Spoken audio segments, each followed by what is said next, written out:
کہ ہم اپنے ایمان کو کیسے بڑھائیں۔ ایمان ہم سب کی ضرورت ہے، اور ایمان کے بغیر نجات نہیں، اور کامیابی کے لیے بنیادی اوصاف، بنیادی شرائط میں سے سب سے اہم ترین شرط ایمان ہے۔ اس ایمان کو بڑھانے کے لیے ہم کو کیا کرنا چاہیے؟ وہ کون سے اعمال ہیں جن سے ایمان بڑھتا ہے؟ کیوں ایمان بڑھانا ہے؟ اس لیے کہ جس درجے کا ایمان ہوگا اس درجے کی جنت ملے گی۔ اگر نچلے درجے کا ایمان ہو ویسی جنت، حالانکہ جنت دنیا و ما فیہا سے بہتر ہے، جنت کا سب سے نچلا درجہ بھی بہت اعلیٰ ہے، لیکن جب ہمارے لیے موقع ہے کہ ہم اعلیٰ کے لیے کوشش کریں تو ادنا کے لیے کیوں ہم کوشش کریں؟ ہم اعلیٰ کے لیے، اونچے مراتب کے لیے کوشش کر سکتے ہیں۔ اور ایمان کا بدلہ آخرت میں ہے، لیکن ایمان کی زیادتی کا بدلہ، بلکہ اس کی لذت دنیا میں بھی محسوس ہوتی ہے۔ ایک انسان کی جینے کی سطح بدل جاتی ہے جب اس کا ایمان اونچا ہو جاتا ہے، مضبوط ہو جاتا ہے، اعلیٰ ہو جاتا ہے۔ لہٰذا ایک زندگی ملی ہے، واپس یہ موقع ملنے والا نہیں ہے، تو کیوں نہ ہم اس زندگی کو ایمان کی حلاوت کے ساتھ اور ایمان کی قوت اور زیادتی کے ساتھ گزاریں۔ تو وہ کیا چیزیں ہیں جن سے ایمان بڑھتا ہے، جن کا اہتمام ہم کو دنیا میں کرنا چاہیے؟ قرآن کریم میں اللہ تعالیٰ فرماتا ہے وَيَزِيدُ اللَّهُ الَّذِينَ اهْتَدَوْا هُدًى، جو لوگ ہدایت کو اپناتے ہیں ہم ان کی ہدایت کو اور بڑھا دیتے ہیں۔ تو اس آیت سے بات معلوم ہوتی ہے کہ ہدایت بڑھتی ہے، جس میں ایمان، علم، یقین اور وہ ساری چیزیں داخل ہیں جو ہدایت کے زمرے میں آتی ہیں۔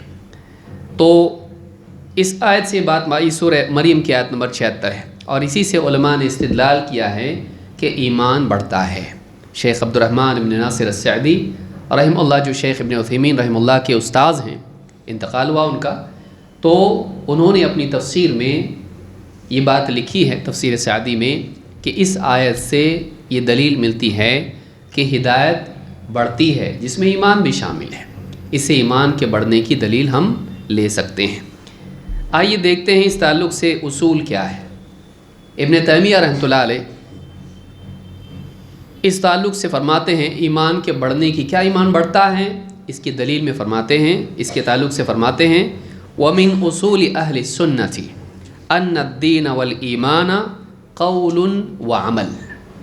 اہل سنت کے متفقہ اصولوں میں سے، اہل سنت شیعہ کے بالمقابل، اہل رائے کے بالمقابل، اہل سنت کے اصولوں میں سے ایک اصول یہ ہے کہ ان الدین والایمان قول وعمل، دین اور ایمان قول و عمل کا نام ہے۔ دین اور ایمان کیا ہے؟ اس میں قول بھی آتا ہے اور عمل بھی آتا ہے۔ قول القلب واللسان، قول القلب واللسان، دل کی بات، زبان کی بات، دونوں بھی ایمان میں، دین میں داخل ہیں۔ اسی طرح سے کہتے ہیں کہ وعمل القلب واللسان والجوارح، اور دل کا عمل، زبان کا عمل اور بدن سے نکلنے والے اعمال، یہ سب کے سب ایمان میں، دین میں داخل ہیں۔ تو تین چیزیں بنیادی طور پر ہوئیں کہ دل کا عمل، زبان کا عمل اور بدن سے نکلنے والے اعمال، یہ سب کے سب ایمان میں داخل ہیں، یہ سب کے سب ایمان کا حصہ ہیں۔ اور کہتے ہیں کہ وَأَنَّ الْإِيمَانَ يَزِيدُ بِالطَّاعَةِ وَيَنْقُصُ بِالْمَعْصِيَةِ، اور اہل سنت کے اصولوں میں سے یہ بھی ایک اصول ہے کہ ایمان اللہ تعالیٰ کی فرما برداری سے بڑھتا ہے اور نافرمانی سے گھٹتا ہے۔ تو یہ متفقہ اصول ہے اہل علم کا، اہل سنت والجماعت کا۔ اہل سنت والجماعت کا مطلب آپ وہ نہ سمجھیں، اہل سنت والجماعت واقعی وہ لوگ جو سنت کا اہتمام کرتے ہیں اور صحابہ کی جماعت کے تابع رہتے ہیں، صحابہ کے اتفاق اور ان کی سبیل کی پیروی کرتے ہیں اور آپس میں متفق اور متحد رہتے ہیں۔ مجموع الفتاویٰ میں جلد نمبر 3 صفحہ نمبر 151 پر یہ بات انہوں نے کہی ہے۔ تو ایک بات تو یہ معلوم ہوئی کہ ایمان میں قلب، زبان اور بدن سے نکلنے والے اعمال سب کے سب کیا ہیں؟ داخل ہیں۔ اس کی دلیل لیکن کیا ہے؟ اللہ کے نبی صلی اللہ علیہ وسلم کی ایک حدیث سے آپ فرماتے ہیں الایمان بضع و70 شعبہ، ایمان کی 70 اور اس سے کچھ زیادہ شاخیں ہیں، خصلتیں ہیں اس کی، یعنی شاخ جیسے پیڑ کی ہوتی ہے ویسی شاخیں ہیں جو سب پیڑ کا حصہ ہوتی ہیں۔ الایمان بضع و70 شعبہ افضلها لا الہ الا اللہ، اور ایک روایت میں ہے فافضلها قول لا الہ الا اللہ، ان میں سب سے اونچی شاخ، سب سے اونچا عمل، اونچا مرتبہ زبان سے لا الہ الا اللہ کا کہنا ہے۔ وَأَوْضَعُهَا إِمَاطَةُ الْأَذَى عَنِ الطَّرِيقِ، اور ایک روایت میں وَأَدْنَاهَا إِمَاطَةُ الْأَذَى عَنِ الطَّرِيقِ، اور ان شعبوں میں سے، ایمان کی ان خصلتوں میں سے سب سے نچلا درجہ یہ ہے کہ راستے سے تکلیف دینے والی چیز کو ہٹایا جائے۔ وَالْحَيَاءُ شُعْبَةٌ مِّنَ الْإِيمَانِ، اور حیا بھی ایمان کے شعبوں میں سے ایک شعبہ ہے۔ شعبہ ہمارے ڈپارٹمنٹ کو بولتے ہیں، حصے کو بولتے ہیں۔ تو حیا بھی ایمان کی شاخوں میں سے، شعبوں میں سے ایک شعبہ ہے۔ کتنی چیزوں کا ذکر ہے یہاں پر؟ ہاں کتنی چیزیں ہیں؟ 3۔ سب سے اونچا کیا ہے؟ لا الہ الا اللہ کا کہنا، کس کا عمل ہوا؟ یہ زبان کا۔ راستے سے تکلیف دینے والی چیز کو ہٹا دینا، کس کا عمل ہے؟ یہ زبان کا نہیں، کس کا ہے؟ بدن کا، ہاتھ سے پاؤں سے ہٹائے گا، یہ کیا ہوا؟ بدن کا عمل۔ اور حیا کہاں ہوتی ہے؟ ہاتھ میں کہ پاؤں میں؟ کہاں ہوتی ہے؟ دل میں ہوتی ہے۔ تو تینوں چیزیں آ گئی اس کے اندر، زبان سے لا الہ الا اللہ کا اقرار، بدن سے تکلیف دینے والی چیز کا راستے سے ہٹا دینا، اور دل میں حیا کا ہونا۔ یہ تینوں چیزیں ایمان میں داخل ہیں۔ اس سے معلوم ہوتا ہے کہ اہل السنہ والجماعہ کا عقیدہ اس حدیث پر اور اس طرح کی بہت ساری دلیلیں ہیں اس پر مبنی ہے کہ ایمان میں، کیونکہ کہا گیا کہ تینوں چیزیں کیا ہیں؟ ایمان کی شاخوں میں سے شاخیں ہیں۔ تو قول زبان سے، اور بدن کا عمل، اور پھر دل کا عقیدہ یا دل میں آنے والے اوصاف، دل کے اعمال، یہ سب کے سب ایمان میں داخل ہیں۔ اس حدیث کو امام مسلم نے کتاب الایمان میں روایت کیا ہے، حدیث نمبر 35، کتاب الایمان میں حدیث موجود ہے۔ ایمان میں اضافہ ہوتا ہے، اس کی دلیل کیا ہے؟ قرآن کریم میں اللہ تعالیٰ نے کئی آیات میں ذکر کیا ہے، ایک آیت ہم بطور مثال دیکھیں گے۔ اللہ تعالیٰ فرماتا ہے وَإِذَا مَا أُنزِلَتْ سُورَةٌ فَمِنْهُمْ مَنْ يَقُولُ أَيُّكُمْ زَادَتْهُ هَذِهِ إِيمَانًا، جب بھی کوئی صورت نازل ہوتی ہے تو ان میں سے، منافقین میں سے لوگ کہتے ہیں کہ أَيُّكُمْ زَادَتْهُ هَذِهِ إِيمَانًا، اس صورت سے تم میں سے کس کا ایمان بڑھ گیا؟ اس صورت نے تم میں سے کس کا ایمان بڑھایا؟ فَأَمَّا الَّذِينَ آمَنُوا فَزَادَتْهُمْ إِيمَانًا وَهُمْ يَسْتَبْشِرُونَ، ہاں ایمان والوں کا معاملہ یہ ہے کہ وہ فَزَادَتْهُمْ إِيمَانًا، کہ وہ اس صورت کے نازل ہونے سے، اللہ کے کلام کو سن کر سمجھ کر ایمان میں بڑھ جاتے ہیں۔ فَزَادَتْهُمْ إِيمَانًا، یہ صورت ان کے ایمان کو بڑھا دیتی ہے۔ وَهُمْ يَسْتَبْشِرُونَ، اور وہ اس پر خوش ہوتے ہیں۔ اللہ کی طرف سے وحی کے نزول پر، علم کی زیادتی پر، حق کی وضاحت پر، اور اپنے ایمان کے بڑھنے پر وہ خوش ہوتے ہیں۔ وَأَمَّا الَّذِينَ فِي قُلُوبِهِم مَّرَضٌ، ہاں لیکن وہ لوگ جن کے دلوں میں بیماری ہے، نفاق کی بیماری، فَزَادَتْهُمْ رِجْسًا إِلَىٰ رِجْسِهِمْ، تو اس صورت کا نازل ہونا اور یہ صورت ان کی گندگی میں اضافے پر اضافہ کر دیتی ہے۔ اس صورت کے نازل ہوتے ہی دل میں تنگی کا پیدا ہونا، کراہت کا ہونا، ناپسندیدگی کا ہونا، اور نفرت ہونا دین سے، اس کی وجہ سے نفرت اور کیا ہو جاتی ہے؟ بڑھ جاتی ہے، تو گندگی پر گندگی اور بڑھ جاتی ہے۔ وَمَاتُوا وَهُمْ كَافِرُونَ، اور وہ اس حال میں مرتے ہیں کہ وہ کفر میں ہی ہوتے ہیں، وہ کافر ہوتے ہیں۔ انہیں آدمی جیسا دل ویسا معاملہ، علم تو ایک ہی ہے، لیکن دل کی زمین جیسی ہوگی ویسا اس کا نتیجہ نکلے گا۔ اگر ایک ایسی جگہ ہے جہاں پر کسان نے بویا ہے، اس پر بارش ہوگی، کیا ہوگا؟ اس میں سے لہلہاتی فصل نکلے گی، پودے پیڑ پھل نکلیں گے، اس میں سے پھول نکلیں گے اس میں، اور ماحول ایک دم خوشگوار ہو جائے گا۔ لیکن دوسری زمین ہے جہاں پر نجاست پڑی ہوئی ہو، گندگیاں ہوں وہاں پانی گرنے سے اور کیا ہو جائے گا؟ نجاست گھٹے گی کہ بڑھے گی؟ پھیل جائے گی۔ ایک جگہ جو تھی وہ اور زیادہ پھیل گئی۔ تو جیسی زمین ہے ویسا معاملہ ہوگا۔ بارش کا قصور ہے اس میں؟ نہیں، بارش تو ایک ہی ہے، اچھی زمین پر برسی فائدہ ہوا، گندی زمین پر برسی نقصان ہوا، اس کا نقصان ہوا۔ تو دل میں اگر ایمان ہے، ایمان والا علم اور اس کے ایمان میں اضافہ کرتا ہے۔ دل میں اگر شک اور انکار ہے، بیماری ہے، تو پھر وہ نازل ہونے والا علم اس شک میں، اس بیماری میں اور زیادہ کیا کر دیتا ہے؟ اضافہ کر دیتا ہے۔ تو مسئلہ یہاں کا ہے، وہاں کا نہیں ہے۔ تو یہ آیت بتاتی ہے کہ فَأَمَّا الَّذِينَ آمَنُوا فَزَادَتْهُمْ ایمانا، ایمان والوں کا معاملہ یہ ہے کہ اللہ کی طرف سے نازل ہونے والی سورت وحی ان کے ایمان کو اور کیا کر دیتی ہے؟ بڑھا دیتی ہے۔ یہ سورہ التوبہ کی آیت نمبر 124 125 ہے۔ اس سے یہ بالکل صراحت کے ساتھ معلوم ہو جاتا ہے، واضح طور پر معلوم ہو جاتا ہے کہ ایمان بڑھتا ہے۔ کس کا بڑھتا؟ جس کے پاس نہیں اس کا بڑھتا، جس کے پاس ہے اس کا بڑھتا ہے۔ تو ایمان والوں کا ایمان بڑھتا ہے۔ تو اس سے ایک بات تو یہ معلوم ہوئی کہ ایمان میں اضافہ قرآن سے ثابت ہے۔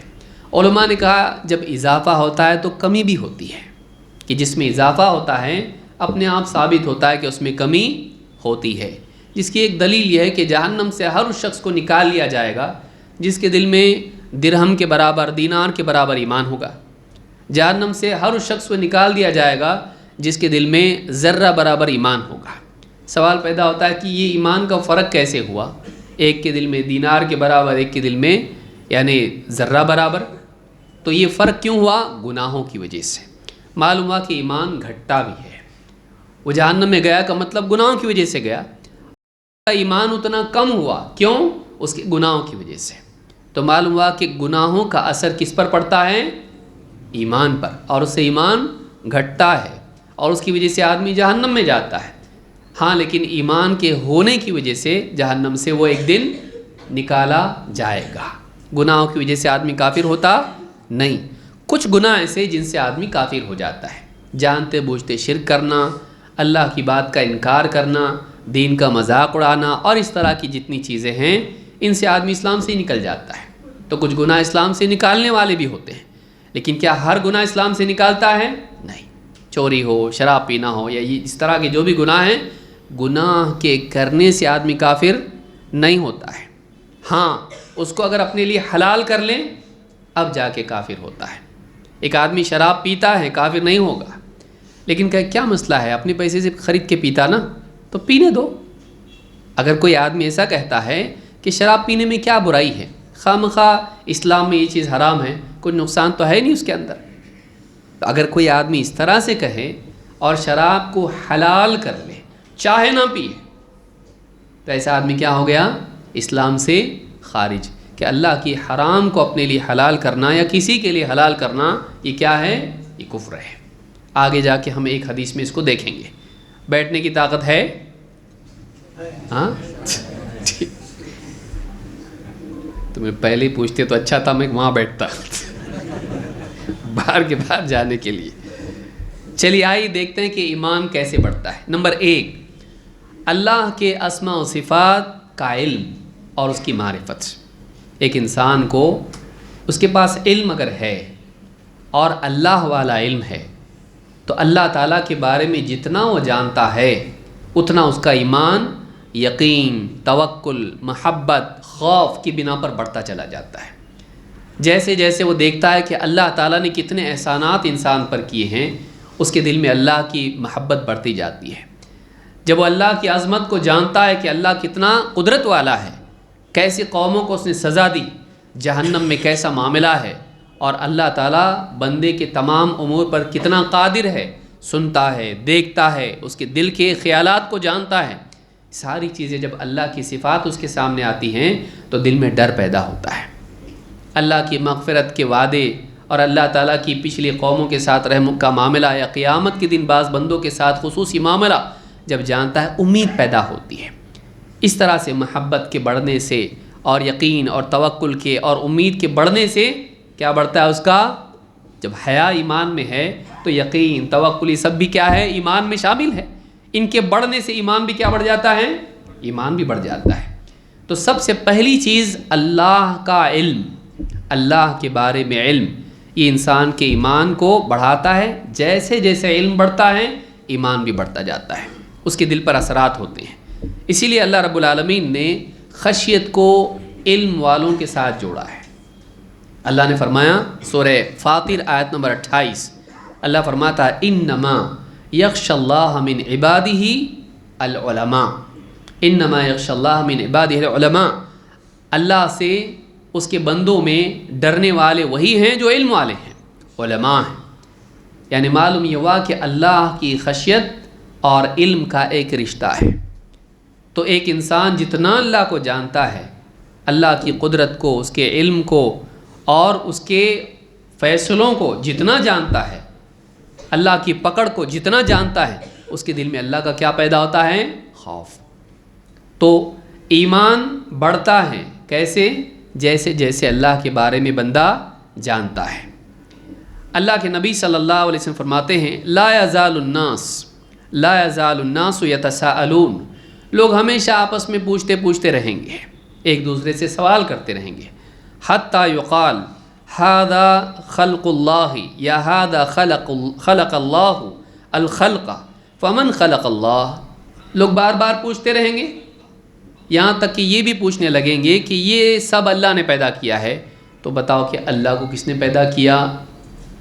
فمن وجد من ذلك شيئا فليقل آمنت باللہ، جس کے ساتھ یہ معاملہ ہو جائیں، جو اپنے جی میں اس طرح کی بات، اپنے ماحول میں اس طرح کے سوالات پائیں، اسے کہنا چاہیے آمنت باللہ، بس میں ایمان لے آیا اللہ پر۔ وہ اپنے ایمان کی کیا کرے؟ تجدید کر لے، اور بس کہ میں مانتا ہوں۔ اس کو امام مسلم نے روایت کیا کتاب الایمان میں، حدیث نمبر 134۔ اسی طرح سے ابو داؤد کے الفاظ ہیں فَإِذَا قَالُوا ذَلِكَ، جب لوگ ایسا کہیں، سب آسمان اللہ پیدا کیا، زمین اللہ پیدا کیا، ہواؤں کو اللہ نے پیدا کیا، سب اللہ نے پیدا کیا، اللہ کو کس نے پیدا کیا؟ ایسا لوگ کہنے لگیں، بہت پڑھے لکھے لوگ جب ایسا کہنے لگیں تو تم کیا کرو؟ فَإِذَا قَالُوا ذَلِكَ فَقُولُوا اللَّهُ أَحَدٌ اللَّهُ الصَّمَدُ لَمْ يَلِدْ وَلَمْ يُولَدْ وَلَمْ يَكُنْ لَهُ كُفُوًا أَحَدٌ، جب لوگ ایسا کہیں تو کہو اللہ ایک ہے، اللہ الصمد ہے، وہ کسی کا محتاج نہیں، سب اس کے محتاج ہیں، نہ وہ پیدا، لم یلد، اس سے کوئی پیدا نہیں ہوا، ولم یولد، اور نہ وہ کسی سے پیدا ہوا، ولم یکن لہ کفوا احد، اور اس کا کوئی مثیل، ظہیر، اس کی برابری کا کوئی نہیں، اس کی طرح کوئی نہیں۔ مخلوقات کی ابتدا ہوتی ہے، اللہ کو مخلوقات پر قیاس کیا جا سکتا ہے؟ نہیں۔ مخلوقات کی شروعات ہوتی ہے، پیڑ کی شروعات ہے، پہاڑ کی شروعات ہے، آسمان کی شروعات ہے، زمین کی شروعات ہے، تو اللہ کی بھی شروعات ہونا کیا؟ تو اب اللہ کو مخلوقات کی طرح سمجھا تو نے، اللہ کے لیے شروعات کی قید نہیں ہے، والاول والآخر، وہ پہلا ہے اور آخری ہے، کچھ نہیں تھا وہ تھا، اور کچھ نہیں رہے گا وہ رہے گا۔ اللہ مخلوقات کی طرح نہیں ہے، ہر چیز پیدا ہوتی ہے، اللہ کا معاملہ ایسا نہیں۔ کیوں؟ لیس کمثلہ شیء، اللہ کے مثل کوئی چیز نہیں، اسی لیے کہا لم یلد ولم یولد، نہ اس سے کوئی پیدا ہوا نہ وہ کسی سے پیدا ہوا، اور وہ ایک ہے، یکتا ہے، کسی کا محتاج نہیں ہے۔ مخلوقات پیدا ہوتی محتاج ہوتی ہیں، چاہے انسان ہو، جانور ہو، یا کوئی بھی چیز ہو، اللہ تعالیٰ محتاج نہیں ہے، اللہ تعالیٰ ہمیشہ سے ہمیشہ رہنے والا ہے۔ تو اللہ کے نبی صلی اللہ علیہ وسلم نے اللہ کے بارے میں جب شک ہونے لگے لوگوں کو، تو کیا بتایا؟ ان آیات، اس حصے کو پڑھو، ایسا کہو۔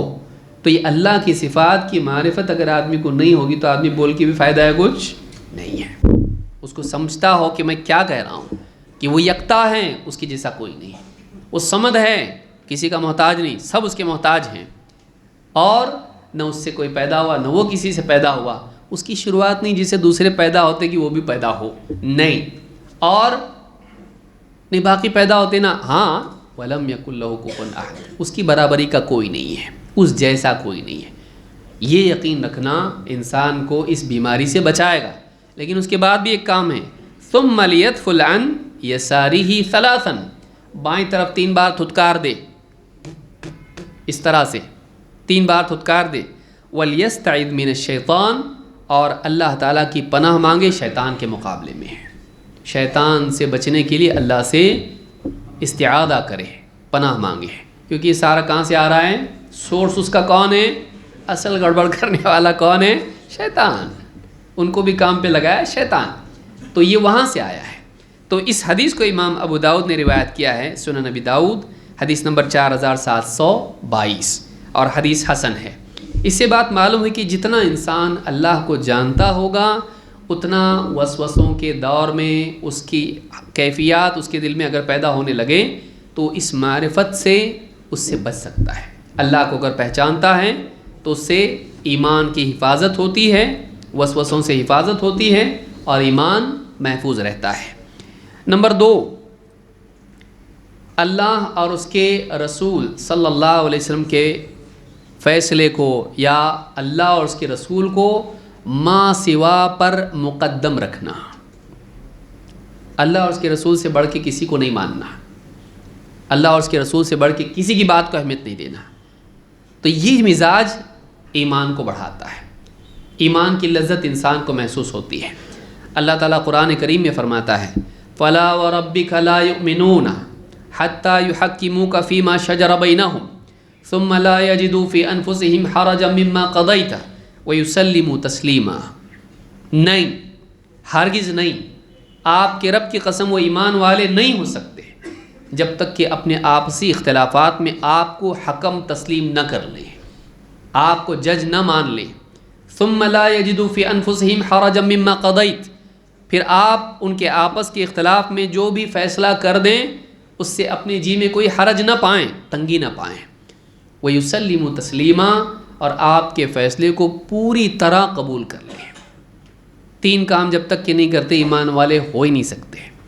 اگر یہ 3 کام کریں تو ایمان والے ہیں، اور اس سے ایمان بڑھے گا اور زیادہ ایمان میں ترقی ہوگی۔ 3 کام کیا ہیں؟ نمبر 1، آپسی اختلافات میں اس بات پر راضی ہو جانا، بھئی اللہ اور اس کے رسول کا فیصلہ آیا، جو بھی آیا مان لیں گے، یہ ہو گیا مان لیا کہ فیصلہ کہاں سے آنا چاہیے؟ اللہ اور اس کے رسول کی طرف سے۔ یہاں پہ کیا ہے؟ اللہ کے نبی صلی اللہ علیہ وسلم کی طرف سے، تو نبی کو جج مان لینا، قاضی اور فیصل حکم مان لینا۔ نمبر 2، کبھی فیصلہ اپنے خلاف بھی آ سکتا ہے، تو پھر دل میں تنگی، کیسا دے دیے ایسا فیصلہ اللہ کے رسول صلی اللہ علیہ وسلم، تو اللہ کے رسول صلی اللہ علیہ وسلم کے فیصلے پر دل میں اعتراض نہیں ہونا، تنگی نہیں ہونا، یہ بھی ضروری ہے۔ 3، فیصلہ آ گیا، کچھ اچھا لگ رہا، کچھ سمجھ میں نہیں آ رہا، اتنا مانیں گے اتنا نہیں مانیں گے، پارشل ایکسیپٹنس نہیں، بلکہ وہ یسلموا تسلیما، پوری طرح سے فیصلے کو تسلیم کر لیں، پوری بات مانیں، اور علماء نے کہا عملاً بھی اس کی تطبیق کریں، یہ نہیں کہ ہاں ٹھیک ہے بول کے چھوڑ دیا، نہیں، ماننا پڑے گا اور اس کو نافذ بھی کرنا پڑے گا۔ تو یہ 3 کام جب تک کہ نہیں کرتے ہیں تب تک کہ ایمان والے ہو سکتے نہیں، کیونکہ جو آدمی اللہ کے رسول صلی اللہ علیہ وسلم کے فیصلے کا انکار کر دے جانتے بوجھتے، وہ اسلام سے خارج ہو جاتا ہے۔ پھر مومن اور کافر میں فرق کیا ہوا؟ پھر اگر سب ہے نہیں مان کے بھی مومن ہے، ایسا کیسا مومن ہوتا ہے؟ پھر عرب کے کفار کا قصور کیا تھا؟ نہیں مانا انہوں نے، انکار کر دینا اللہ کے رسول صلی اللہ علیہ وسلم کی بات کا انسان کو اسلام سے خارج کرتا ہے، لیکن آپ کی بات کو تسلیم کرنا اس کے ایمان کو کیا کرتا ہے؟ بڑھاتا ہے۔ یہ سورہ نساء کی آیت نمبر 65 ہے۔ اللہ کے نبی صلی اللہ علیہ وسلم فرماتے ہیں ثلاث من کن فیہ وجد بہن حلاوۃ الایمان، 3 چیزیں ایسی ہیں کہ جس میں بھی یہ 3 چیزیں پائی جائیں وہ ان کے نتیجے میں، ان کی بنا پر، ان 3 چیزوں کے کرنے سے اپنے دل میں ایمان کی حلاوت محسوس کرے گا، ایمان کی مٹھاس اس کو محسوس ہوگی۔ اگر ہم چاہتے ہیں کہ ایمان کی مٹھاس ہم کو محسوس ہو، دنیا میں لذت محسوس ہو، 3 کام کرنے پڑیں گے۔ نمبر 1، من کان اللہ ورسولہ احب الیہ من سواہما۔ نمبر 1، ایسا شخص جس کے نزدیک اللہ اور اس کا رسول باقی تمام چیزوں سے زیادہ محبوب ہوں۔ اللہ اور اس کے رسول کی محبت سب پر غالب ہو، باقی ساری محبتیں ماں باپ، بیوی بچے، دوست، احباب سب بعد میں، پہلے اللہ اور اس کے رسول کی محبت، اللہ اور اس کے رسول سے بڑھ کے کچھ نہیں۔ یہ نمبر 1۔ نمبر 2، وَأَن يُحِبَّ الْمَرْءَ لَا يُحِبُّهُ إِلَّا لِلَّهِ۔ کسی سے محبت کرے بھی، باقی لوگوں سے محبت منع تو نہیں ہے کہ خالی اللہ اور اس کے رسول سے محبت کرو، یہ نہیں ہے، سب سے نمبر 1 پر ہونا چاہیے۔ باقی نمبر 2 پر جن کی محبتیں ہیں وہ محبتیں بھی اس محبت کے تابع ہونا چاہیے، اس محبت کے، اللہ اور اس کے رسول کی محبت کے تابع ہونا چاہیے۔ کہا کہ وَأَن يُحِبَّ الْمَرْءَ لَا يُحِبُّهُ إِلَّا لِلَّهِ، کسی سے محبت کرے بھی تو اللہ کے لیے محبت کرے، ذاتی مفاد کے لیے نہیں، محض رشتہ داری کی وجہ سے نہیں، اللہ کی خاطر محبت ہو۔ وَأَن يَكْرَهَ أَن يَعُودَ فِي الْكُفْرِ بَعْدَ إِذْ أَنْقَذَهُ اللَّهُ مِنْهُ كَمَا يَكْرَهُ أَن يُقْذَفَ فِي النَّارِ۔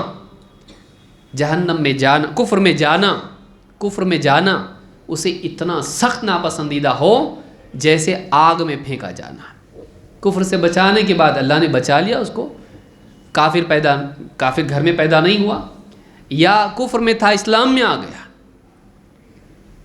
یا اسلامی مسلمان گھر میں پیدا ہوا اور اللہ نے محفوظ رکھا اس کو کفر سے، تو یہ جاننے کے بعد اسے اتنی زیادہ نفرت ہو کفر میں جانے سے واپس، جیسے آگ میں پھینکے جانے سے اس کو نفرت ہے، نہیں چاہتا ہے کہ آگ میں جائے۔ کوئی چاہتا ہے چل ذرا چھوڑ کے آتا آگ میں تیرے کو، جاتا اس کے ساتھ؟ نہیں جاتا۔ ذرا تشریف لائیں گے بھٹی میں، جائے گا؟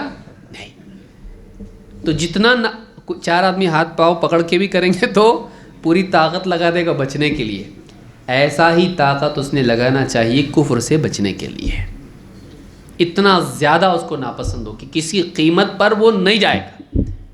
یہ نہیں کہ تھوڑا سا مال و متاع دے دیے گھر واپسی ہو جا رہی ہے، نہیں، بلکہ انسان کچھ بھی مل جائے، کتنا بھی ڈرائے دھمکایا جائے، کفر میں نہیں جائے، وہ کفر میں دل سے نہیں جائے۔ تو یہ چیزیں 3 چیزیں ہیں، تو کیا کہا؟ وجد بہن حلاوت الایمان، ان 3 چیزوں کے پانے سے وہ ایمان کی لذت کو پائے گا۔ تو ایمان کے بڑھنے کے اسباب میں سے ایک سبب یہ بھی ہے کہ ایک انسان زندگی میں جب بھی مراحل جو بھی آئیں اس میں اللہ اور اس کے رسول سے بڑھ کے کسی کو نہیں مقام دے، اور اللہ اور اس کے رسول کی بات تسلیم کر لے، اس سے آگے نہیں بڑھے۔ یہ تیسری چیز ہے، یہ دوسری چیز ہے۔ نمبر 3، یہ حدیث جو میں نے ذکر کی ہے، صحیح بخاری کتاب الایمان حدیث نمبر 16 اور صحیح مسلم کتاب الایمان حدیث نمبر 43۔ اللہ کے نبی صلی اللہ علیہ وسلم فرماتے ہیں، من احب للہ وابغض للہ واعطى للہ ومنع للہ فقد استکمل الایمان۔ جو اللہ کے لیے محبت کرے، اللہ کے لیے دشمنی کرے، اللہ کے لیے دے، اللہ کے لیے روک رکھے نہیں دے، اس نے اپنے ایمان کو کامل کر لیا۔ معلوم ہے کہ جس کا مزاج یہ بن جاتا ہے کہ اللہ کے لیے محبت و نفرت بنیاد اللہ ہو جائے، دنیا کا فائدہ نہیں، اور اسی طرح سے لین دین کی بنیاد اللہ ہو جائے، واپس آ رہا کہ نہیں آ رہا نہیں، تو ایسا انسان جس کے جذبات اور جس کے عطیات یہ اللہ رب العالمین کی رضا کے لیے ہو جائیں، اللہ کے تابع ہو جائیں، اس کی مرضیات کے تابع ہو جائیں، ایسے انسان نے کیا کر لیا؟ فقد استکمل الایمان، اس نے اپنے ایمان کو کامل کر لیا۔ کامل کرنا کیا ہو جاتا ہے؟ بڑھتے کامل ہو گیا۔ تو اس سے بھی معلوم ہوتا ہے کہ اس سے ایمان بڑھ جاتا ہے جو آدمی اپنے جذبات کو اور اپنی عطاؤں کو اللہ کے تابع کر دیتا ہے، اللہ کی مرضیات کے۔ امام ابو داؤد نے اس حدیث کو روایت کیا ہے، صحیح الجامع الصغیر میں شیخ الالبانی کہتے ہیں کہ یہ حدیث صحیح ہے، حدیث نمبر 5965۔ نمبر 3، ایمان کے بڑھنے کے اسباب میں سے ایک سبب یہ بھی ہے کہ انسان قرآن کریم کی تلاوت کریں تدبر کے ساتھ، سمجھ کے پڑھے۔ بغیر سمجھے ثواب ملتا ہے، لیکن سمجھ کے پڑھنے سے ثواب بھی ملتا اور ایمان بھی بڑھتا ہے۔ تو ایمان کے بڑھنے کے اسباب میں کیا ہیں؟ قرآن کو سمجھے۔ اللہ تعالیٰ فرماتا ہے انما المؤمنون الذین اذا ذکر اللہ وجلت قلوبہم، ایمان والے تو وہ ہیں کہ جب اللہ کا ذکر ان کے سامنے آتا ہے تو ان کے دل دہل جاتے ہیں اللہ کے خوف سے، اللہ کی عظمت کے احساس سے۔ وَإِذَا تُلِيَتْ عَلَيْهِمْ آيَاتُهُ زَادَتْهُمْ ایمانا، اور جب اللہ کی آیتیں ان کے سامنے پڑھی جاتی ہیں تو ایمان میں بڑھ جاتے ہیں۔ وَعَلَى رَبِّهِمْ يَتَوَكَّلُونَ، اور وہ اپنے رب ہی پر بھروسہ رکھتے ہیں، توکل کرتے ہیں۔ یہ سورہ الانفال کی آیت نمبر 2 ہے۔ اس سے کیا معلوم ہوا؟ وَإِذَا تُلِيَتْ عَلَيْهِمْ آيَاتُهُ زَادَتْهُمْ ایمانا، کہ جب اللہ کی آیتیں ان کے سامنے پڑھی جاتی ہیں تو اللہ کی بات کو سن کے ان کا ایمان کیا ہو جاتا ہے؟ بڑھ جاتا ہے۔ تو معلوم ہے کہ قرآن کریم کی آیات ایمان کے بڑھنے کا ذریعہ ہے۔ جیسے جیسے وہ آیتیں سامنے آتی ہیں ویسے ویسے وہ تصدیق کرتے ہیں، اس کو سچا مانتے ہیں، اور اس تصدیق سے ان کا ایمان اور بڑھ جاتا ہے، ان کا یقین اور بڑھ جاتا ہے، تعمیل کا مزاج اور بڑھ جاتا ہے، اور یہ ساری چیزیں کیا ہیں؟ ایمان میں داخل ہیں۔ نمبر 4، امتحان کے وقت یقین اور توکل۔ زندگی میں مسائل آتے ہیں، کبھی بیماری، کبھی فائنینشیل ایشوز، کبھی سماجی مسائل، کبھی سیاسی مسائل، کبھی دعوت کے میدان میں دشمنوں کی مخالفتیں۔ یہ ساری چیزیں پریشانی جب آتی ہیں، ان پریشانیوں میں آدمی بھاگنے کا راستہ ڈھونڈتا ہے، کس سے؟ دین سے۔ ارے کیا ہوا، تیرا داڑھی کیوں کاٹا تو؟ بہت ٹینشن ہو گیا تھا، جاب نہیں مل رہا، کاٹ دیا۔ گھر میں جھگڑا ہو گیا، ایسا کر دیا۔ رشتے نہیں آ رہے، کاٹ دیا۔ کئی لوگوں کا حال یہ ہوتا ہے کہ جب دنیاوی مسائل آتے ہیں تو سب سے پہلے کس کو چھوڑتے؟ دین کو۔ یعنی یہ مصیبت میں بڑی مصیبت ہے۔ جب بھی انسان کو مصیبت پیش آئے اس میں اللہ پر یقین اور رکھنا چاہیے کہ اب تو مدد کا وقت ہے، اب مدد کا وقت ہے، اور اللہ نے جو وعدے کیے ہیں ان وعدوں پر یقین اسی وقت کے لیے زیادہ ضروری ہے۔ جو اللہ نے مدد کے، نصرت کے، حفاظت کے وعدے کیے ہیں، اب تو وقت ہے اس کا۔ تو ایسے وقت میں قدم ڈگمگانا نہیں چاہیے۔ جب ایسے وقت میں انسان ان وعدوں کو یاد کرتا ہے، اللہ کی باتوں کو یاد کرتا ہے اور اس پر اپنے دل کو جماتا ہے، اللہ اس کی ایمان کو اور ترقی دیتا ہے۔ جنگ احزاب میں آپ دیکھیے اللہ نے کیا فرمایا؟ وَلَمَّا رَأَى الْمُؤْمِنُونَ الْأَحْزَابَ، جب اہل ایمان نے، صحابہ نے لشکر کو دیکھا دشمن کے، مختلف قبیلے جمع ہو گئے تھے مسلمانوں کے خلاف، تو کیا کہا؟ صاحب اللہ نے ان کا قول ذکر کیا ایمان والوں کا، قالوا هذا ما وعدنا اللہ ورسولہ، یہی تو ہے جس کا ہم کو اللہ اور اس کے رسول نے وعدہ کیا تھا، وقت آئے گا اس کا، اللہ کی مدد آئے گی، مخالفین ہوں گے سامنے، اللہ مدد کرے گا۔ هذا ما وعدنا اللہ ورسولہ وصدق اللہ ورسولہ، ہاں، اور اللہ اور اس کے رسول کی بات سچی ہے۔ جو بھی وعدے نصرت کے، جو بھی وعدے اللہ نے کیے ہیں اور رسول صلی اللہ علیہ وسلم نے کیے ہیں وہ سچے، ہم یقین، ہم ڈگمگانے والوں میں سے نہیں ہیں۔ مسائل میں، مصیبتوں میں انسان اپنے یقین کی تجدید کرے، ڈگمگائے نہیں، شک نہیں کرے، کیا ہوتا معلوم نہیں، مدد آتی کہ نہیں معلوم نہیں۔ ہم کو بتایا گیا تھا وَلَنَبْلُوَنَّكُمْ بِشَيْءٍ، ہم تم کو آزمائیں گے، آزمائش آئے گی، وَنَبْلُوكُمْ بِالشَّرِّ وَالْخَيْرِ فِتْنَةً، آئے گی آزمائش، امتحان لیا جائے گا دنیا میں۔ تو یہ آزمائشیں آئیں گی، تو ہم کو تو بتا دیا گیا تھا، اللہ اور اس کے رسول کی بات سچی ہے، اور آزمائش میں اگر ہم جمے رہیں تو اللہ کی مدد بھی آئے گی۔ وَمَن يَتَّقِ اللَّهَ يَجْعَل لَّهُ مَخْرَجًا، جو اللہ کا تقوی اختیار کریں، اللہ سے ڈرتا رہے، اللہ اس کے لیے مصیبت سے نکلنے کا راستہ بنائے گا۔ اللہ کا وعدہ سچا ہے، رسول نے ہم کو سچے وعدے کیے، جھوٹے نہیں۔ تو آزمائشیں جب آئیں تو انسان کے دل میں شک کی بجائے کیا آنا چاہیے؟ یقین۔ تو اللہ نے فرمایا قالوا هذا ما وعدنا اللہ ورسولہ وصدق اللہ ورسولہ، اور اس کے بعد اللہ نے کیا فرمایا؟ وما زادہم الا ایمانا وتسلیما۔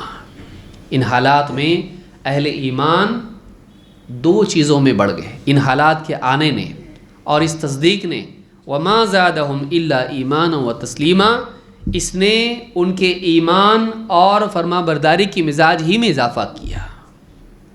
جو حالات پیدا ہوئے اور ان حالات میں جس چیز کا انہوں نے ثبوت دیا اس کے نتیجے میں کیا ہوا؟ ان کا ایمان اور بڑھ گیا اور ان کے اندر فرما برداری کا مزاج اور بڑھ گیا۔ یہ سورہ الاحزاب کی آیت نمبر 22 ہے۔ اس سے معلوم ہی ہوتا ہے کہ جب بھی آزمائشیں آئیں، ان آزمائشوں میں اگر ایک مومن اللہ کی بات پر یقین رکھے، اللہ کی مدد پر یقین رکھے، اللہ اور اس کے رسول صلی اللہ علیہ وسلم کی بات میں شک نہ کرے، تو ایسا انسان اس کا ایمان بڑھ جاتا ہے۔ یہ یاد رکھنا چاہیے۔ اکثر لوگ آزمائش میں کیا ہو جاتے ہیں؟ پھسل جاتے ہیں۔ نمبر 5، ایمان کے بڑھنے کا ایک ذریعہ اللہ کی یاد ہے، کثرت سے اللہ کا ذکر کرنا ہے، اللہ کو خوب یاد کرنا۔ اللہ تعالیٰ قرآن کریم میں فرماتا ہے الذین آمنوا وتطمئن قلوبهم بذکر اللہ الا بذکر اللہ تطمئن القلوب۔ جو لوگ ایمان لاتے ہیں اور ان کے دلوں کو اللہ کی یاد سے اطمینان نصیب ہوتا ہے، ہاں خبردار، اللہ کی یاد ہی سے دل اطمینان پاتے ہیں، اللہ کی یاد ہی سے دل اطمینان پاتے ہیں۔ انسان جب اللہ کو یاد کرتا ہے تو اس کے دل کو سکون محسوس ہوتا ہے اور ایمان کی لذت محسوس ہوتی ہے، اور یہی یاد اس کے ایمان کو بڑھانے کا ذریعہ بنتی ہے۔ تو کثرت سے اللہ کا ذکر کرنا۔ ہم لوگ دنیا بھر کی باتیں، ادھر ادھر کی اول فول فضول باتیں کرتے، اللہ کو کتنا یاد کرتے ہم لوگ؟ سوچنے کی چیز ہے۔ نیند سے بیدار ہوتے سب سے پہلے کیا کرتے؟ زیارت کس کی کرتے؟ سب دیکھو معلوم ہے سب کو، بولنے کی بھی ضرورت نہیں۔ ہاں، نیند سے اٹھتے ہی پہلے موبائل، اور سوتے وقت آخر تک لائٹ بند کر کے بھی نیند نہیں آ رہی تو کیا کرتے؟ آنکھیں خراب ہو جا رہی اس کی وجہ سے۔ سوچنے کی چیز ہے۔ لیکن کیا کتنا ہی اچھا ہوتا آدمی نیند سے بیدار ہوتا، الحمدللہ الذی احیانا بعد ما اماتنا والیہ النشور۔ کتنے لوگ پڑھے آج؟ سوچنے کی چیز ہے۔ اپنا جائزہ لیں، دائیں بائیں دیکھنے کی ضرورت نہیں۔ اور سوتے وقت آدمی سوچے دن بھر اتنی ساری محنتیں، دنیا بھر کی فضولیات میں رہا میں، کیا مقصد ہے میری زندگی کا؟ کیوں پیدا کیا اللہ نے مجھ کو؟ اے اللہ معاف کر دے، غلطی ہوئی، اگلا دن اچھا میرا کر دے، مجھ کو اللہ بندہ بنا دے سچے معنوں میں۔ کتنے احسانات ہیں اللہ تیرے مجھ پر، میں لیکن کچھ بھی نہیں کر۔ ہمارا وقت اس میں جاتا، ٹائم نہیں اپنے پاس، بہت بزی، بہت بزی۔ یہ ہم اگر نہیں کر سکتے ہیں تو کہاں سے ایمان بڑھے گا؟ ہم دنیا ہی کے معاملات میں لگے ہوئے ہیں۔ کوئی جوکس دیکھنے میں لگا ہے، کوئی ٹک ٹاک میں لگا ہوا ہے، کوئی انسٹاگرام میں، کوئی فیس بک میں ہے، کوئی یوٹیوب پہ ہے۔ ذرا سا جنازے میں بھی اگر وقت مل جائے کہیں، فوراً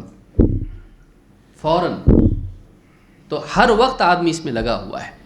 اللہ کو یاد کرنے کے لیے اپنے پاس وقت نہیں ہے تو اس سے زیادہ بڑی بدقسمتی انسان کی کیا ہو سکتی ہے؟ اللہ کو یاد کرنے سے دلوں کو سکون ملتا ہے۔ یہی وجہ ہے کہ دلوں کا اطمینان ہی ختم ہو گیا ہے، بے چین آتما، ایک دم چین نہیں، سکون نہیں ہے۔ کیوں؟ اللہ کی یاد نہیں، اللہ کا ذکر نہیں۔ انسان کو چاہیے کہ کثرت سے ذکر کرے اللہ تعالیٰ کا۔ اور اگر ایک انسان رسول اللہ صلی اللہ علیہ وسلم کی جو مسنون دعائیں، اذکار ہیں، ان کا اہتمام برابر کریں، سوتے وقت، بیدار ہوتے وقت، کھانے کے پہلے، کھانے کے بعد، لباس پہنتے وقت میں، استنجا میں جاتے وقت، باہر نکل کے مسجد، باہر آیا بازار، صبح سے شام تک جتنے بھی اعمال کرتا ہے، اگر ان اذکار کا اہتمام کرے اور ان کو سمجھ کے پڑھے، ہر وقت وہ اللہ تعالیٰ سے تعلق اس کا برقرار رہے گا اور ایمان میں ترقی پہ ترقی پہ ترقی ہوتی چلی جائے گی۔ تو اللہ کو یاد کرنا۔ بعض لوگ ایسا کرتے ہیں، تسبیح لے کے بیٹھے، ہاں کیسا ہے، اور یہاں منہ سے ذکر کر رہا ہے کہ ہاتھ سے۔ اولاً تو تسبیح کا ثبوت نہیں ہے، دوسرا یہ کہ اس طرح کا ذکر کون سا ہے یہ کہ ایک آدمی کر رہا ہے اور وہ سامنے والا دیکھ رہا، چاچا ذکر کب کر رہے؟ ہاں بیٹھا ہوا دکان میں، چل رہا اور اس کو گھی دے، اس کو تیل دے، چالو ہے۔ یہ کون سا ذکر ہے؟ یہ اس طرح کا ذکر نہیں۔ واقعی انسان، آپ خود پسند نہیں کرتے کہ آپ کچھ بول رہے ہیں اور سامنے والا ایسا کرے، پسند کرتے آپ چاہتے ہیں کہ میری طرف توجہ ہو۔ اللہ رب العالمین جو سب کچھ جس نے عطا کیا ہے، بندہ اس کو یاد کرے تو پورا دل اس کی طرف لگا کے یاد کرے، اس کو ایسا ہونا چاہیے۔ تو اللہ کا ذکر دلوں کو اس سے اطمینان ملتا ہے۔ عمیر ابن حبیب ابن خماشہ صحابی ہیں، کہتے ہیں کہ الایمان یزید و ینقص، ایمان بڑھتا بھی ہے گھٹتا بھی ہے۔ فقیل فما زیادتہ، کسی نے پوچھا ایمان کا بڑھنا کیسا ہوتا ہے، وما نقصانہ، اور اس کا گھٹنا کیا ہے؟ قال اذا ذکرنا ربنا وخشیناہ فذلک زیادتہ، کہتے ہیں کہ جب ہم اپنے رب کو یاد کرتے ہیں اور اس سے ڈرتے ہیں تو ایمان کا بڑھنا ہے۔ وَإِذَا غَفَلْنَا وَنَسِينَا وَضَيَّعْنَا فَذَلِكَ نُقْصَانُهُ، جب ہم اللہ سے غافل ہو جاتے ہیں اور ہم بھول جاتے ہیں، اللہ کو چھوڑ دیتے ہیں، نسیان کے معنی عربی زبان میں ترک کے بھی ہوتے ہیں، جب ہم غفلت میں پڑ جاتے ہیں، اللہ کو بھلا دیتے ہیں اور اللہ کے اوامر کو ضائع کر دیتے ہیں، فَذَلِكَ نُقْصَانُهُ، تو ہمارا ایمان گھٹ جاتا ہے، ناقص ہو جاتا ہے۔ امام ابن ابی شیبہ نے اپنی کتاب الایمان میں اس کو روایت کیا ہے۔ تو اس سے معلوم ہوتا ہے کہ ایمان کیسے بڑھتا ہے، اللہ کو یاد کرنے سے ایمان بڑھتا ہے، اللہ سے ڈرنے سے ایمان بڑھتا ہے، اور غفلت سے ایمان، دیکھیے غفلت کتنی بھیانک ہے، ہم سمجھ رہے غفلت میں کچھ ہو رہا نہیں، اپنا انٹیکٹ ہے اپنا، وہ ایسا نہیں جیسے آپ کی تجوری میں پیسے پڑے ہیں اور آپ کو یاد نہیں، آپ دھیان نہیں دے رہے تو ویسے ہی ہیں، ایسا نہیں ہے، وہ برف کی طرح ہیں، اگر آپ بچاؤ گے نہیں تو پگھل کے ختم۔ انسان جو ہے اگر اپنے ایمان کو بچانے کی فکر نہ کرے، اس کو بڑھانے کی فکر نہ کرے، بلکہ لاپرواہ ہو جائے ایمان سے، دین سے، اور ضائع کرے اللہ کے احکام کو، گھٹتے گھٹتے گھٹتے خراب ہو جائے گا۔ لہٰذا ایمان کی حفاظت ضروری۔ بعض اوقات انسان گناہ کرتا ہے، ایمان گھٹتے گھٹتے گھٹتے گھٹتے اتنا کمزور ہو جاتا ہے کہ پھر ایک جھونکا آتا ہے ہوا کا اور دیا بجھ جاتا ہے۔ ایسی آزمائش آتی، اس میں انکار کر دیتا ہے، اس میں انکار کر دیتا ہے۔ کوئی آدمی شراب پی رہا ہے، گناہ گار ہے، کافر نہیں ہے، لیکن اس سے یہ نہیں کہ ایمان انٹیکٹ ہے، ایمان کم ہوتا جا رہا ہے، کمزور ہوتا جا رہا ہے۔ پھر کبھی آتا ہے کوئی آدمی بولتا ہے مت پیا کر، ہوتا ہے جانے تو اللہ تعالیٰ کا میرا معاملہ ہے، چھوڑتے رہو، بولتا مت پی مت پی مت پی، ایک دن آگے پیوں گا میں، بولتا ارے حرام ہے، حرام رہا تو بھی پیوں گا، ارے اللہ کا حکم ہے مت پی، نہیں مانتا میں، ایسا ہوتا ہے۔ کیوں؟ اس لیے کہ جرت بڑھ گئی، ایمان کمزور ہونے کی وجہ سے جرت بڑھ گئی اور انکار کر دیا۔ اب تک کافر نہیں تھا پی کر، لیکن اب کیا ہو گیا؟ تو یہ نوبت کیوں آئی؟ یہ نوبت ایمان کے کمزور ہونے کی وجہ سے آئی۔ لہٰذا معصیت انکار کی طرف لے جاتی ہے، اس لیے آدمی کو گناہوں سے بچنا چاہیے کہ کہیں وہ کفر تک نہ چلا جائے۔ تو یہ ایک چیز ہے جو ایمان کی حفاظت کے لیے ضروری، اللہ کو یاد کرنا، اللہ کو یاد رکھنا۔ نمبر 6، دینی مجالس۔ جو دینی مجالس میں ہم بیٹھتے ہیں، یہ دینی مجالس ایمان کی زیادتی کا ذریعہ ہیں اور ایمانی مذاکرے۔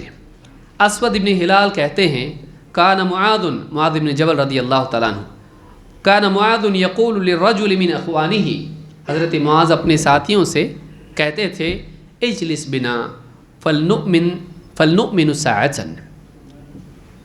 آؤ بیٹھیں گے تھوڑی دیر کے لیے اپنے ایمان کو تازہ کر لیتے ہیں، تھوڑی دیر کے لیے ایمان لے آتے ہیں۔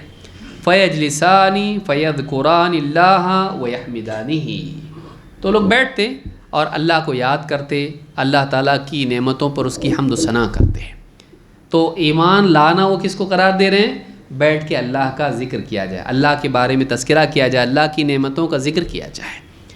تو دین کی بات، دینی مجالس، بیٹھ کے اس طرح سے جیسا آج بیٹھے ہیں، اس طرح کی دینی مجالس میں ایمان کیا ہوتا ہے؟ بڑھ جاتا ہے۔ امام ابن ابی شیبہ نے اپنی کتاب الایمان میں اس کو روایت کیا ہے، اور روایت نمبر 107، اور اس کی سند صحیحین کی شرط پر ہے، بخاری مسلم کی شرط پر ہے۔ حنظلہ الاسیدی کہتے ہیں، حنظلہ رضی اللہ عنہ کہتے ہیں قلت نافق حنظلہ، لمبی روایت ہے، میں اختصار سے ذکر کر رہا ہوں۔ قلت نافق حنظلہ یا رسول اللہ، اللہ کے نبی صلی اللہ علیہ وسلم کے پاس گئے، کہ اللہ کے رسول حنظلہ تو منافق ہو گیا۔ حنظلہ کون؟ حنظلہ منافق ہو گیا، خود ہی کہہ رہے ہیں حنظلہ منافق ہو گیا۔ فقال رسول اللہ صلی اللہ علیہ وسلم وما ذاک، آپ نے کہا یہ کیا بولتا ہے، کیا ہوا؟ جیسے ہم کہتے ہیں کیا ہوا، کیا بات ہے؟ وما ذاک، کیسے؟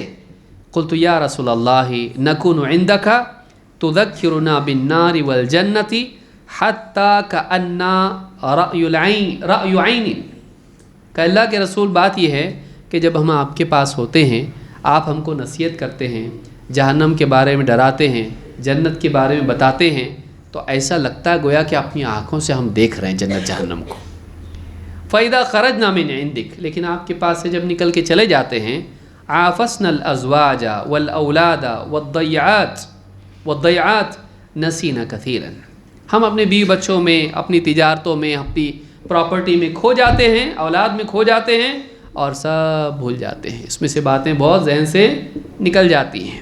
فقال رسول اللہ صلی اللہ علیہ وسلم والذی نفسی بیدہ ان لو تدومون علی ما تکونون عندی وفی الذکر، آپ نے کہا اس ذات کی قسم جس کے ہاتھ میں میری جان ہے، اگر تم اسی پر مداومت رکھو جیسے میرے پاس ہوتا ہے ویسی ہر وقت ہونے لگے، اور جیسے ذکر کی مجلسوں میں ہوتا ہے، دینی مذاکرے میں، لصافحتکم الملائکۃ علی فرشکم وفی طرقکم، تمہارے بستروں پر، تمہارے راستوں میں فرشتے تم سے مصافحہ کرنے لگیں گے، ایسے ہو جاؤ گے تم۔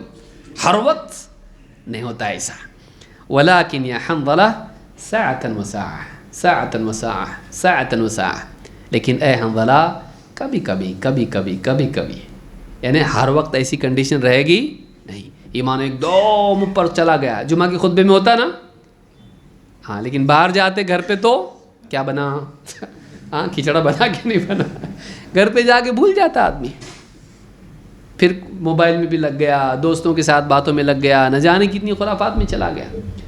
تو اس وقت جو کیفیت ہوتی ہے ہر وقت وہ نہیں رہتی، لیکن بار بار اس میں آنا ضروری ہے، ورنہ اگر وہ ایک بار سال میں ہوئی، ہاں لیلۃ القدر میں، اور اس کے بعد سال بھر آدمی نہیں، نیچے نیچے نیچے نیچے جاتے کہاں چلا جائے گا معلوم نہیں۔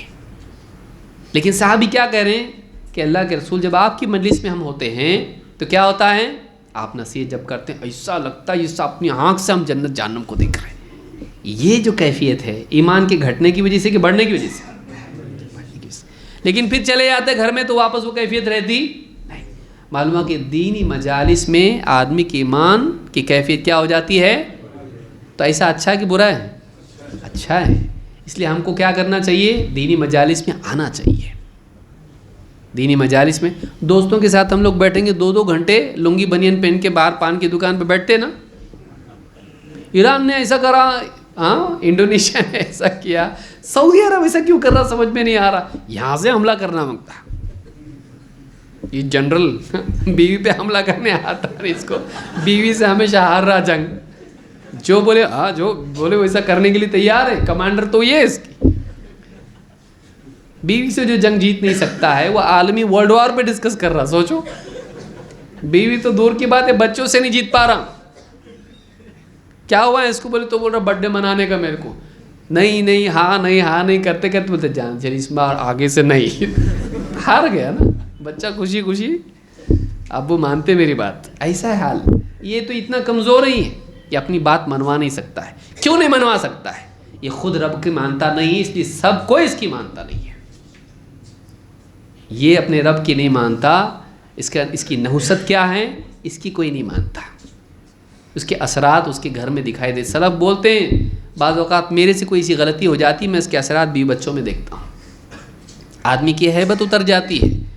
آدمی کی ہیبت اس کی طاقت سے نہیں ہوتی ہے، اس کے باوصول ہونے سے ہوتی ہے۔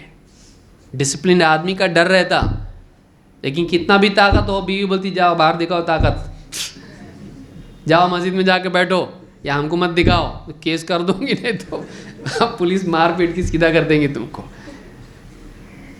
تو انسان دینی مجالس میں آئے، موجودہ دور میں کیسا ہے، لائیو اس میں آدمی سن رہا، ہاں فیس بک، یوٹیوب، جو مجلس کی برکت ہے وہ اکیلے ہاں اوندے لیٹ کے سننے میں، تکیے کو لے کے، اس میں نہیں آنے والی ہے۔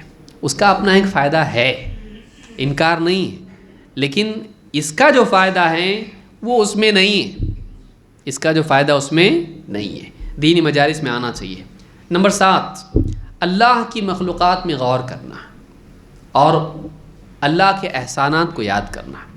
اللہ نے آنکھ کیسی بنائی، کان کیسے بنائے، اللہ نے ہمارا ڈھانچہ کیسا بنایا، بارش برسا رہا اللہ، بادل کیسے بنتے، ہوائیں کیسے بادلوں کو لے جاتی، بارش ہوتی اس سے، پانی، اور کیسے پودے اگتے، کیا کچھ نہیں۔ اللہ کی کائنات میں جو بھی مخلوقات ہیں اور جو بھی اللہ تعالیٰ کائنات کا نظام چلا رہا ہے اس کی معنویت اور اس کی منفعت کتنا میننگ فل ہے. یہ اوٹ پٹانگ ہے سب، یہ نہیں، ہر چیز کا کچھ نہ کچھ تعلق دوسری چیز سے، سب مل کے انسان کے لیے فائدہ پہنچانے کا کام کر رہی ہے.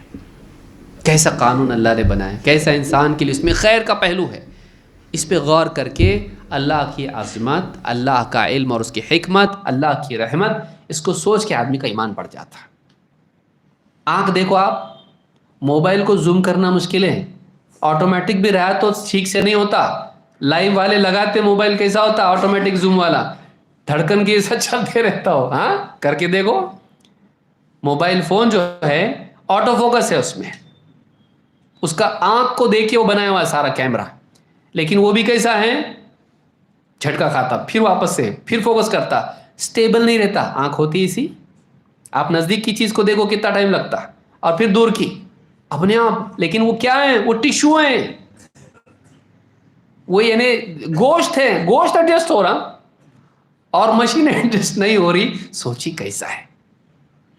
کان کا کام، کان کے اندر کا ڈرام، اور کیا نہیں، آواز کیسی سننے آتی ہے ہم کو، آنکھوں سے کیسا دکھائی دیتا، جتنا کلیئر ہم کو دکھائی دیتا اچھی سے اچھی ریٹینا اسکرین میں بھی نہیں دکھتا ویسا، اچھے سے اچھے کیمرے میں نہیں دکھتا. آپ آسمان دیکھو اور کیمرے سے دیکھو آپ کو سمجھ میں آئے گا، اس میں ویسا نہیں دکھتا جیسا آنکھ سے دکھ رہا. کتنا اچھا کیمرہ ہے، کیسا بنایا اللہ، ماں کے پیٹ میں رکھ کے بنایا، اور ایک نہیں دو دو دیا، اور دونوں سے مل کے دیکھ رہا تو ایک دکھ رہا. دو آنکھ سے دیکھ کے ایک کیسے دکھتا، یہ بھی دیکھ رہی آنکھ، یہ بھی دیکھ رہی آنکھ، دیکھ رہے کتنے، یہ ایسا کیسا ہوتا. سوچیے. اور اس سے ڈائریکشن معلوم ہوتی ہے انسان کو، آواز پیچھے سے آ رہی، دور سے آ رہی. آواز سن کے کیسا معلوم پڑتا دور سے آ رہی کہ نزدیک سے آ رہی، کہیں کو ایسا ہوتا. یعنی آواز میں ڈسٹنس کہاں ہے. اتنا انسان کو اللہ نے ایسی عقل دی، دماغ ایسا دیا ہے کہ وہ ڈسٹنس بھی جج کرتا ہے کہ کتنے دور سے آ رہی، اپنے گھر میں سے آ رہی کہ بازو سے آواز آ رہی، اندازہ آتا اس کو، کیسے سمجھتا اس کو، اور کتنا فاسٹ ہوتا. سیڑھی چڑھنا کتنا مشکل ہے، سیڑھی چڑھنا وہ تو تب معلوم پڑتا جب اندھیرے میں چڑھتا، ہاں اترتا اندھیرے میں اترتا. لیکن جب معلوم ہو تو برین کیسا، اس کو دھیان بھی نہیں رہتا، برابر وہ چڑھتے رہتا بات کرتے کرتے، ہاں سموسے کھاتے کھاتے جاتا سیدھا.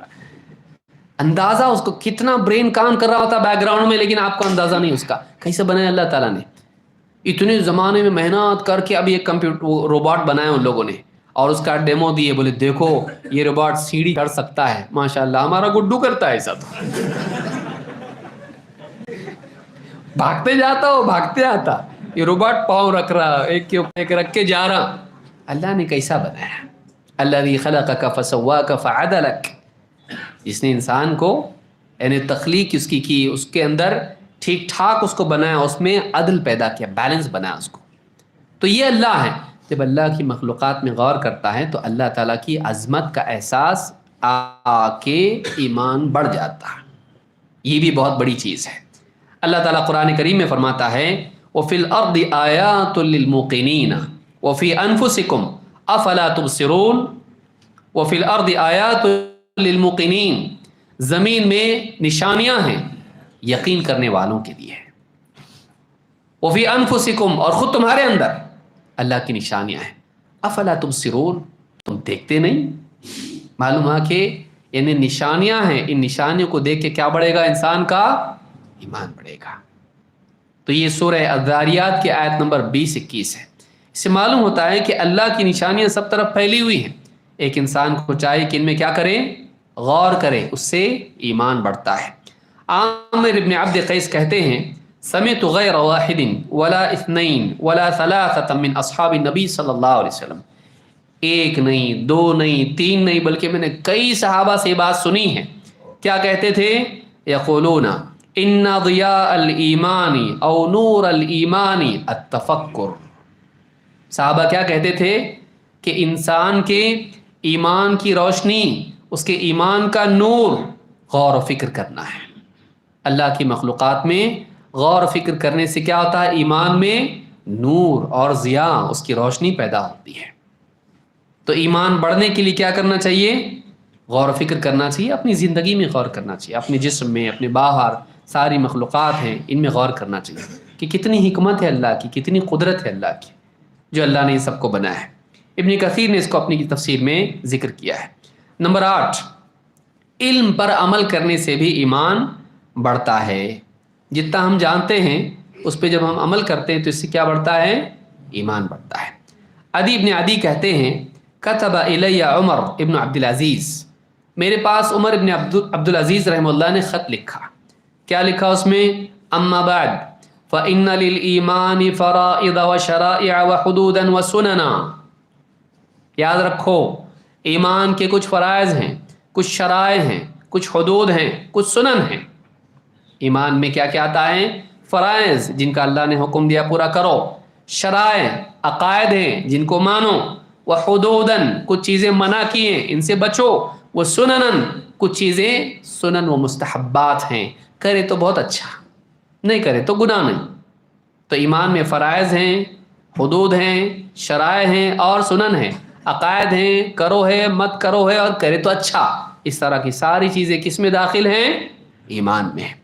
فمن استکملھا استکمل الایمان، جن نے ان چیزوں کا احاطہ کیا اس نے اپنے ایمان کو کامل کر لیا۔ ومن لم یستکملھا لم یستکمل الایمان، اور جس نے ان چیزوں کا اہتمام نہیں کیا پوری طرح اس نے اپنے ایمان کو کامل نہیں کیا۔ معلوم ہوا کہ اللہ کے فرائض کا اہتمام کرنے سے ایمان بڑھتا ہے، نوافل کا اہتمام کرنے سے ایمان بڑھتا ہے، حرام سے بچنے سے ایمان بڑھتا ہے، جن عقائد کا قرآن و سنت میں ذکر ہے ان عقائد کا اہتمام کرنے سے بھی ایمان بڑھتا ہے۔ تو دین پہ عمل کرنے سے بھی ایمان بڑھتا ہے۔ یہ نہیں کہ میں چاہے عمل نہ کروں میرا ایمان برابر مانتا میں 6 چیزوں کو، ٹھیک ہے، لیکن ایمان 6 چیزوں پہ کتنا پاورفل ہے؟ ایمان گھٹ گیا تیرا، گناہ کی وجہ سے کیا ہوتا ہے؟ ایمان گھٹ جاتا ہے۔ امام ابن ابی شیبہ نے اپنی کتاب الایمان میں اور اسی طرح سے امام البخاری نے اپنی صحیح میں تعلیقاً اس کو روایت کیا ہے اور اس کی سند صحیح ہے۔ اسی لیے اللہ کے نبی صلی اللہ علیہ وسلم ایک حدیث میں فرماتے ہیں اکمل المؤمنین ایمانا احسنہم خلقا، ایمان والوں میں سب سے کامل ایمان والے وہ ہیں جو ان میں اخلاق میں اچھے ہوں۔ معلوم ہے کہ اخلاق کا اور ایمان کا تعلق ہے۔ جتنا اچھا اخلاق بنائے گا اپنا اللہ کے ساتھ، بندوں کے ساتھ، جتنا اچھا اخلاق اس کا ہوگا اتنا ایمان بھی اس کا کیا ہوگا؟ کامل۔ تو یہ نہیں کہہ سکتے میرا عقیدہ اچھا ہے اخلاق مت دیکھو میرے، بول سکتا نہیں، تیرا عقیدہ اچھا ہے اخلاق بگڑے ہوئے ہیں، بگڑے ہوئے اخلاق کی وجہ سے تیرا ایمان کمزور ہے۔ یہ نہیں ہے کہ آدمی کا عقیدہ اچھا ہے، میں نے کتاب التوحید پوری یاد کر لیا ہوں، ہاں بول سکتا ہے ایسا؟ سب عقیدے معلوم ہے، توحید معلوم ہے، بعض لوگ بولتے ہیں اس طرح سے۔ ہمارا عمل مت دیکھو، ہم سب کر کے بیٹھے ہوئے، آج نہیں کرے تو کیا ہوا؟ تمہارے پیدا ہونے سے پہلے کرتے تھے ہم لوگ، ایک زمانہ ہمارا تھا اب تمہارا زمانہ ہے، ایسے چلتا نہیں۔ زندگی بھر موت تک دین پر جمنا ضروری ہے۔ وَلَا تَمُوتُنَّ إِلَّا وَأَنْتُمْ مُسْلِمُونَ، فرما برداری کسی ایک حصے میں زندگی کے نہیں ہے، زندگی بھر فرما بردار بنے رہنا پڑے گا۔ تو ایک انسان کا ایمان اور اس کا اخلاق جڑا ہوا ہے، اخلاق میں بگاڑ آیا ایمان میں خرابی اور کمی آئے گی۔ لہٰذا انسان کو چاہیے کہ وہ اعمال کو کم نہیں سمجھے، کیونکہ اعمال بھی کس میں داخل ہیں؟ ایمان میں۔ اس حدیث کو جس کو میں نے ذکر کیا ہے امام احمد، ابو داؤد، ابن حبان اور حاکم نے روایت کیا ہے، صحیح الجامع الصغیر حدیث نمبر 1230، حدیث صحیح ہے۔ نمبر 9، دعوت اور امر بالمعروف اور نہی عن المنکر، لوگوں کو بھلائی کا حکم دینا، برائی سے روکنا، اس سے ایمان بڑھتا ہے۔ یہ نہیں کہ انسان کہے میں میرا صحیح چلتا باقی لوگ کہاں جائے میرے کو اس سے کوئی مطلب نہیں، اس سے ایمان گھٹتا ہے، کیونکہ برائی دیکھتے دیکھتے دیکھتے دل میں برائی کی برائی ختم ہو جاتی، زیادہ ڈینجر ہی ہے۔ سمجھ میں آئی بات؟ برائی کا احساس ختم ہونا یہ زیادہ خطرناک چیز ہے۔ تو اللہ کے نبی صلی اللہ علیہ وسلم فرماتے ہیں ما من نبی بعثہ اللہ فی امت قبلی، مجھ سے پہلے اللہ نے کسی امت میں جو بھی نبی بھیجا، الا کان لہ من امتہ حواریون، تو ضرور اس نبی کے عموماً اس امت میں کچھ حواری ہوا کرتے تھے جو اس نبی کے ساتھ ہو جاتے، اس کا ساتھ دیتے۔ وَأَصْحَابٌ يَأْخُذُونَ بِسُنَّتِهِ، وَيَقْتَدُونَ بِأَمْرِهِ، ایسے لوگ جو اس نبی کی سنت کو لیتے اور اس نبی کے حکم کی پیروی کرتے ہیں. ثُمَّ إِنَّهَا تَخْلُفُ مِن بَعْدِهِمْ خُلُوف، لیکن پھر ایسا ہوا کہ اس کے بعد، ان لوگوں کے بعد کچھ ایسے لوگ آئے جو بد کردار لوگ تھے، نااہل لوگ تھے. خلوف برے لوگ جو پیچھے آئے. یقولون ما لا یفعلون، وہ ایسی باتیں کرتے تھے جو کرتے نہیں تھے، خالی باتیں کرتے تھے، عمل نہیں کرتے تھے. وَيَفْعَلُونَ مَا لَا يُؤْمَرُونَ، اور ایسے کام کرتے تھے جن کا حکم نہیں تھا. بدعات نکالتے تھے، حکم نہیں اور کر رہے ہیں اس کو دل سے. تو ایک تو جو کرنا تھا حکم نہیں کرتے تھے، اور جن کو کرنا نہیں تھا اپنے دل سے کچھ بھی کرتے تھے. وَيَفْعَلُونَ مَا لَا يُؤْمَرُونَ فَمَنْ جَاهَدَهُمْ بِيَدِهِ فَهُوَ مُؤْمِنٌ، تو ایسے لوگوں سے جو اپنے ہاتھ سے جہاد کریں یہ مومن ہے. وَمَنْ جَاهَدَهُمْ بِلِسَانِهِ فَهُوَ مُؤْمِنٌ، جو اپنی زبان سے ان سے جہاد کریں یہ مومن ہے. وَمَنْ جَاهَدَهُمْ بِقَلْبِهِ فَهُوَ مُؤْمِنٌ، جو اپنے دل سے ان سے جہاد کریں یہ بھی مومن ہے. اور فرمایا وَلَيْسَ وَرَاءَ ذَلِكَ مِنَ الْإِيمَانِ حَبَّةُ خَرْدَلٍ، اور اس کے بعد، اس کے پار رائی کے دانے کے برابر بھی ایمان کا مرتبہ نہیں. یعنی برائی اگر سماج میں دیکھے، اگر تمہارے اندر طاقت ہے ہاتھ سے روکو، ہاتھ سے نہیں روک سکتا، پڑوسی کے گھر میں چل رہی برائی تو زبان سے روکو، زبان سے بھی نہیں روک سکتا، مارے گا، پیٹے گا، ہڈی توڑے گا، دواخانے میں پہنچائے گا، تو دل میں اس کا انکار کرو، یہ غلط ہے، صحیح نہیں ہو رہا، یہ دل میں اس کا انکار کرو، دل میں اس کو تغییر کرو، اپنے دل پہ اثر آنے مت دو اس کا. لیکن اگر یہ بھی نہیں ہے، دل میں برائی کا انکار نہیں ہے بلکہ دل میں برائی اچھی ماننے لگائے اور حلال مان لیا اس کو، تو یہ کفر ہے. علماء نے کیا کہا، اس کے بعد رائی کے دانے کے برابر بھی ایمان کا مرتبہ نہیں. کا مطلب کیا ہے؟ کا مطلب یہ ہے کہ اگر برائی کو دل میں برائی سمجھتا ہے تب تو ایمان محفوظ ہے، لیکن اگر برائی کو دل میں حلال مان لے، چلتا نا کیا غلط ہے، اگر ایسا مان لے، اگر اس کو غلط نہیں مانتا ہے غلط کو اور اس کو صحیح کر لیا، اپنے لیے حلال کر لیا، تو ایسا انسان کیا ہے، ایمان سے بھی محروم ہو گیا. اس حدیث کو امام مسلم نے کتاب الایمان میں روایت کیا ہے.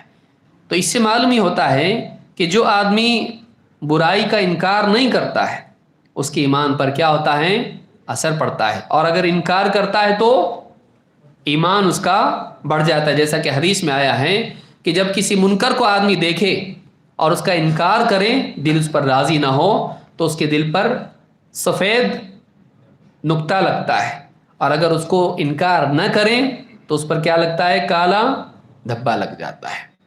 تو جتنا دل انکار کرتا چلا جاتا ہے ایمان بڑھتا ہے اور دل منور ہو جاتا ہے. اس لیے معاشرے میں جب بھی کسی برائی کو ہم دیکھیں دل میں اس کا انکار ہونا چاہیے. لیکن بعض اوقات دیکھتے دیکھتے دیکھتے جب ہم اس کا انکار نہیں کرتے ہیں، اس چیز کی برائی کا احساس ختم ہو جاتا ہے. برائی کا احساس ختم ہو جانا، گناہ کا احساس ختم ہو جانا بہت بھیانک چیز ہے. ایسی نوبت نہیں آنا چاہیے. نمبر 10، ایمان کی زیادتی کے یا ایمان کی حفاظت اور اس کے بڑھنے کے اسباب میں سے ایک یہ بھی ہے کہ بندہ گناہ ہونے کے بعد اللہ سے توبہ کر لے. اللہ سے توبہ کرنا ایمان کے یا دل پر جو دھبے لگے ہوئے ہیں ان سے دل کو صاف کر دیتا ہے اور دل پھر سے واپس صحیح ہو جاتا ہے. جو نقص پیدا ہوا تھا اس نقص کی تلافی ہو کر واپس سے دل ٹھیک ٹھاک ہو جاتا ہے، ایمان واپس سے اوپر آ جاتا ہے. اللہ کے نبی صلی اللہ علیہ وسلم فرماتے ہیں ان المؤمن اذا اذنب، مومن جب کوئی غلطی کر بیٹھتا ہے، گناہ کر بیٹھتا ہے، کانت نقطۃ سوداء فی قلبہ، اس کے دل پر ایک کالا دھبا لگ جاتا ہے.